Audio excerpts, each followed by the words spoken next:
Meta has already started embedding its newly acquired Manus AI into Ads Manager. I was talking about this in our breaking news previously. So advertisers are seeing a pop-up inviting them to automate your workflows, and they can find Manus in the Tools menu.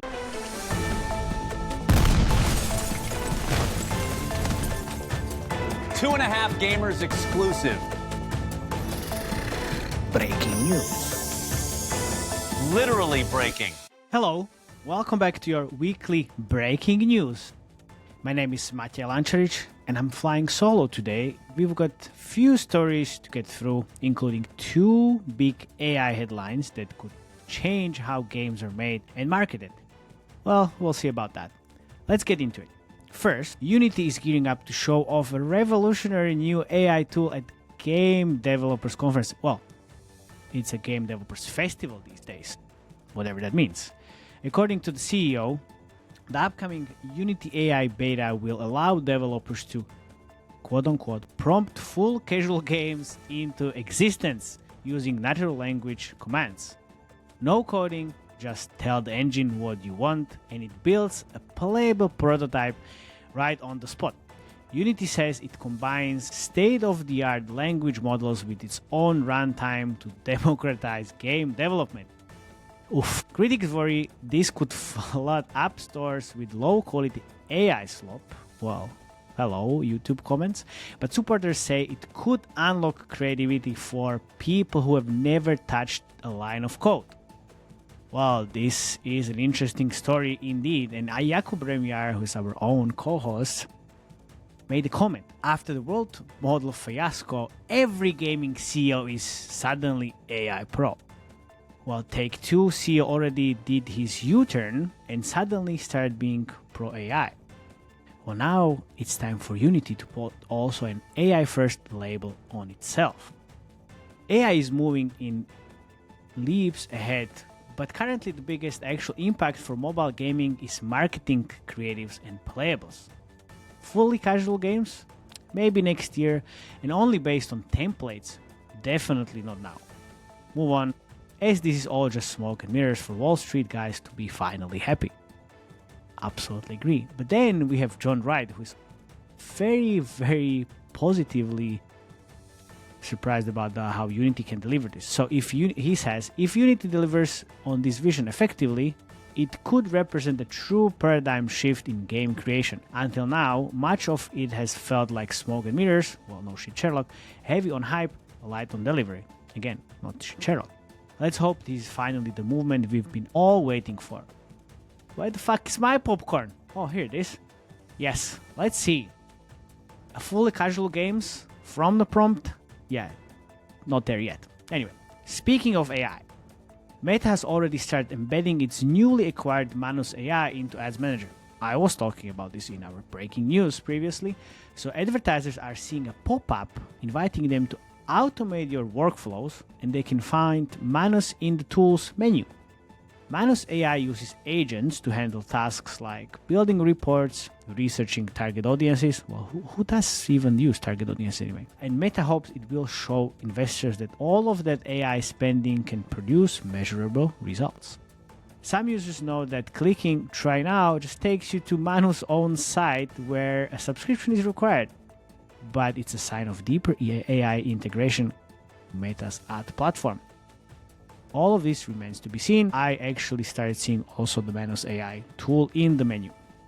Anyway, on to mergers and acquisitions. ByteDance, better known as company behind TikTok, is reportedly negotiating a sell Moonton, the studio behind Mobile Legends Bang Bang, to Saudi-owned Savvy Games Group for between $6 to $7 billion.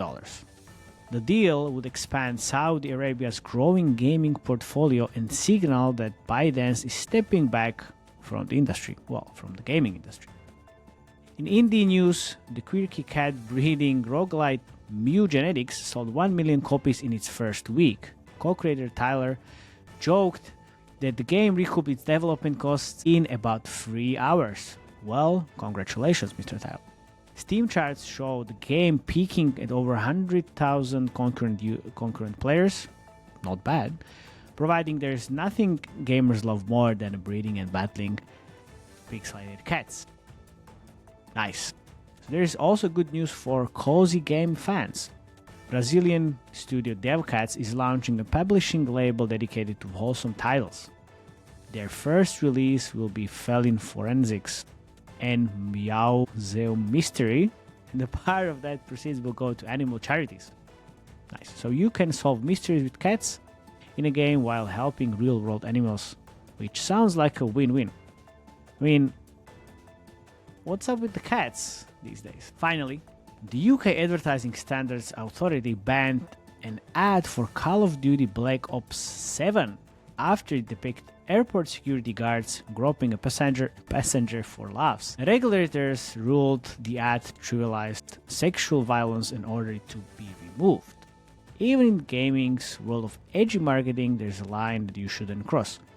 Well, honestly, this can only happen in UK. There was a story long time ago where Playrix's ads were also banned in the UK. Well, good luck. I hope to see this gonna happen also outside of UK and all over the world. But as our friend Paul West, who's also based in UK and is from UK, says about his competitors using his own face in stolen creative from them, platforms need more evidence. So this wraps up this week's breaking news. From AI engines that build games to regulators keeping advertisers in check, well, it's clear our industry is evolving fast. Thanks for listening. Don't forget to tune in next week for more headlines and hot takes. See you next time. Bye bye. Well. Not that fast, actually. So after finishing the recording, we saw a huge news, which we obviously knew about from January, but Scopely has acquired an undisclosed majority stake in Loom Games, the developer of PixelFlow, our dear friends, Istanbul-based studio founded by Kubra and Emre last year. Shortly after its launch, the hyper-casual puzzle game of PixelFlow, it surpassed 10 million players worldwide. Kubra said that Loom Games' partnership with Scopely will enable them to maintain the creative autonomy while also learning from each other. Loom Games' team consists of 20 people around that and closed the seed funding round last year with investors including our dear friend Akin and E2VC. So apparently Scopely acquires PixelFlow maker Loom Games at 1 billion valuation. Another new unicorn? Well, here we go. Until next time.